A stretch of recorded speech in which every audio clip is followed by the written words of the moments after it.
Hello, my awesome third grade artists. Today I'm going to be showing you how to make this Scandinavian style folk art fox.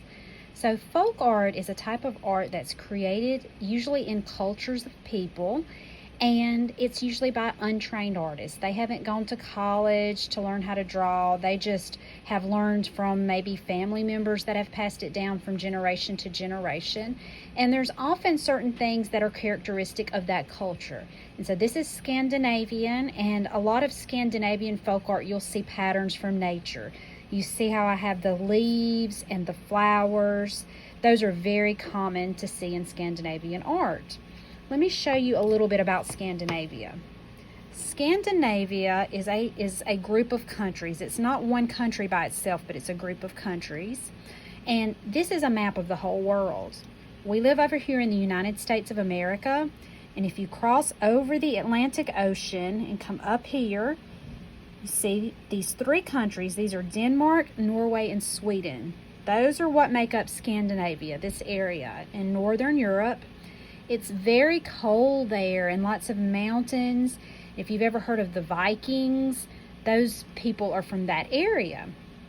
So another thing about this piece of artwork is, of course, it's a fox. I love foxes. I think they're so beautiful. I hope you've seen foxes in real life. They're really fun to see. Sometimes we don't always see them, though. They're really good at hiding and being sneaky. So you may have just seen some on TV. But the neat thing about foxes is, here's a picture of one. The word fox means thick-haired tail. Foxes have these big bushy tails, and lots of times they have a white tip on them. And there's lots of different species of fox. This is a red fox. It's the most common kind of fox, but there are gray foxes and lots of different kinds of foxes. So for our fox, we're going to be creating a monochromatic piece of artwork to color our fox. Monochromatic means one color.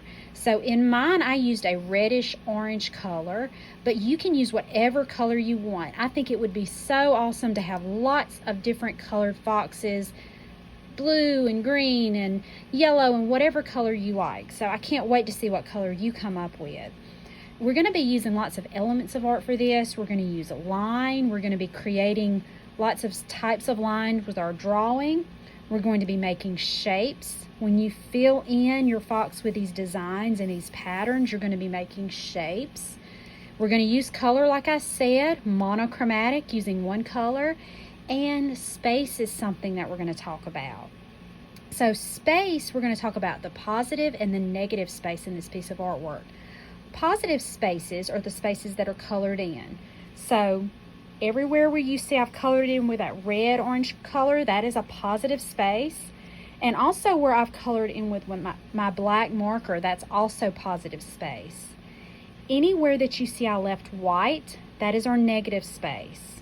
So it's very important in this piece of artwork to have places that are positive and negative. If I had colored in this whole entire fox, this reddish color, it just wouldn't stand out as much. So having these negative spaces that I've just left white are really important to the composition to make it look very nice and interesting and give us some contrast. So I'm going to start by showing you how to draw the fox. So you'll need a piece of paper. Just whatever kind of paper you have at your house will be just fine. And you probably want to start with a pencil. I'm going to start with a marker, a Sharpie marker, because I want you to be able to see what I'm drawing. But you can start with a pencil and then later go back and trace it with a black magic marker or a Sharpie marker. So we're going to start on the right-hand side of the page. We're going to make the head of our fox. And the head, to me, starts out kind of looking like a slice of pizza. So I'm going to start towards the top in this area on the right side. And I'm going to make a V shape for the bottom of the head. And so something really good to do before you draw is to trace with your finger, and it will help you know how big you need to make something or where it needs to be. So we don't want it a teeny tiny little head. We want a nice big head. We want our fox to fill the page. So I'm going to go over here and I'm going to make a V shape. It's a wide V shape though. See how wide that is? And then at the top, I'm going to make a curved line that connects them. I want to leave some space here because I need to make ears in a little bit. So we need some space at the top. Doesn't that kind of look like a big fat slice of pizza? Now we're going to make his body. So I'm going to start towards the top of the head, not at the very top, but come down a little bit. And we're going to make a line that curves down. I don't want you to go all the way to the edge because you're going to need to have room over here for your big bushy tail. So come down from the head a little bit, curve down, and don't go all the way to the bottom because you want to leave some space for making patterns there. Then we're going to make a horizontal line that goes across and a vertical line that goes up. So go across and then up, and it'll come about midway on his head, a little over midway. All right, now we're going to make the tail. So I left all this space. Remember, fox means thick-haired tail. So we're going to make it really big to fill this space. So I'm going to come over, and I think I'm going to go all the way up to the corner. And then when you make it, don't make it a skinny little tail. Make it a fat, thick tail. It can get skinny towards the bottom. And then foxes have a little white tip on their tail. So I'm going to make an irregular zigzag line. That means they're not all going to be the same. My zigs and my zags are going to be different. See how that's irregular? And we're going to leave that white. So now let's go over and make his ears. So start on the left side and make a big triangle. You can go almost to the top of the page. Foxes have big ears, big pointy ears. They can hear, if they're looking for something to eat, they can hear it even under the snow. They have these big ears that work really well. They can hear very good. So I made another triangle on the inside for the inside of the ear. Okay, now I'm going to make the nose. So I'm just going to go down to the bottom of my triangle where it points, and I'm going to make a little curved line. And I'm going to go ahead and color it in black. If you don't have your markers out yet, you can just wait. But at some point, you can color his little nose in black. And then foxes have this white place on their face. A part of their face has got a white place. So I'm going to start in between, or kind of in the middle of the ear, kind of curve down to the middle of the nose, and the same thing over here. And then this fox he's kind of resting, he's peaceful. So I'm going to make him like his eyes are closed. A little line that curves down on each side. All right, one more thing. This is just this side of our fox. It's like he's sitting down, and all we see is one side. So you would see his back leg and his front leg. So I'm going to make like his back hind leg. I'm going to make it curve and then a foot. And doesn't that look like he's sitting down? Like if you have a dog, when they sit, that's kind of how their foot and their leg does. And then the front leg, we're just going to make a vertical line that goes straight down. So remember, this is folk art. It doesn't have to look like a fox really looks. Remember, folk artists aren't trained on how to draw things how they really look. You just get a representation of it. And we're doing this in the folk art style. Okay, now we're going to start putting our designs on here. So I have this paper I'm going to show you, and this has got some different designs that are typical of the Scandinavian folk art style. You see, remember I told you nature, things in nature, like this is a stem with leaves. This looks like leaves, different kinds of flowers, hearts, shapes. You got circles, square, triangles. That looks like a little Christmas tree, doesn't it?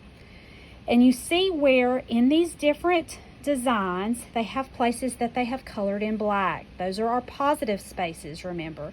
So in your designs, as you put them, you will have some places that you color in black and some places that you leave white.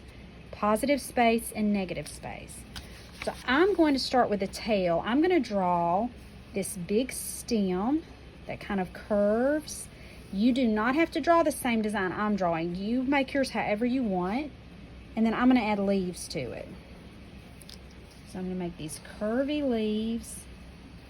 This was one of the patterns that was on the sheet I just showed you. And I'm going to put that sheet up at the very end so your parents or you can pause the video if you want to have that to look at. And so it has there's a lot of empty space here. So I think I'm going to go back with some circles and go all the way down and create a pattern of circles that go down. Okay, so now remember, something important to this piece of artwork is positive and negative space. I don't have any positive space right now. I haven't colored in anything. So I'm going to color my circles in with black and make them positive. And I want you to see the difference. It really makes it stand out better, and it gives us contrast. So not everything looks the same. Contrast is something really good to have in a piece of artwork. Okay. So there's my first design on my tail. Now, you would go in and fill your fox in with some of those different designs that were on the handout that I showed you, or you can make up some of your own. Then you'll need to pick one design and do the same design in the background. Let me show you. You see, I chose different designs to put on him. I put the little Christmas tree on his head, hearts, some different flowers. But then I picked this design and I made a pattern in the background by repeating it over and over. So that's what you need to do. And as you do that, you color in parts of your design with black and create positive space, and leave some white and create negative space. Then it will be time to start coloring your fox. So remember, I told you, you can color your fox whatever color you like. I think I'm going to choose this pretty orchid color. So you can use crayons or markers for this. First, I'll show you how to do with crayons, then I'll show you how to do with markers, okay? So I'm going to start up here at the top, and I'm going to leave that white. The tip of the tail will be white. It'll be negative space. And then I'm going to color in this all around, but I'm going to leave my leaves white. Those will be negative space. Remember, we need contrast. So I'm going to start by going across, and you go in the same direction. It's important that you color in the same direction. I have to go all the way back up here because that kind of, all the way across, and then you would come down and do the same thing. And you just keep going like you're going down a ladder. You just keep going down. Now, that's pretty light. That's a pretty light shade. But if I press down hard with my crayon, it makes it darker. I'm pressing down hard now. I'm doing the same thing. I'm going in the same direction. So I kind of like that better now that I'm looking at it. So if you want your color to be very dark, you press down hard and do the same thing. Go across and in the same direction. Okay, so that looks good. Now if you're using a marker, I'm going to pick, this is called raspberry. It's a pretty color. So if you're going to color this in with a marker, I'm just going to take a little section here and show you.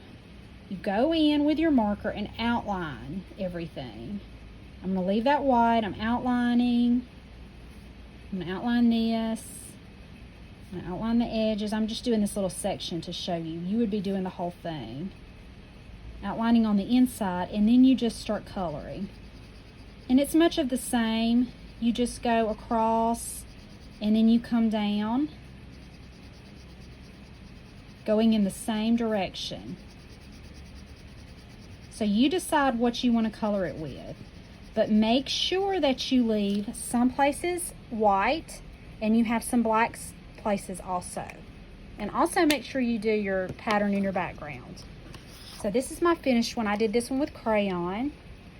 So your background, you'll have lots of negative space in the back with some positive space patterns on here. So I can't wait to see what you do. I can't wait to see what color you choose. I'd love you to write a story about your fox on the back and give him a name. And I would love it if your parents would email me a picture of what your finished piece of artwork looks like, and I can put that on Artsonia for you. I'm going to leave the video with this handout, and I'm just going to leave it right here like this, and maybe zoom out a little bit. And if you want to pause the video, you can look at these patterns, these different designs, and use that for your drawing. So please email me, show me what you got. See you next time. Bye.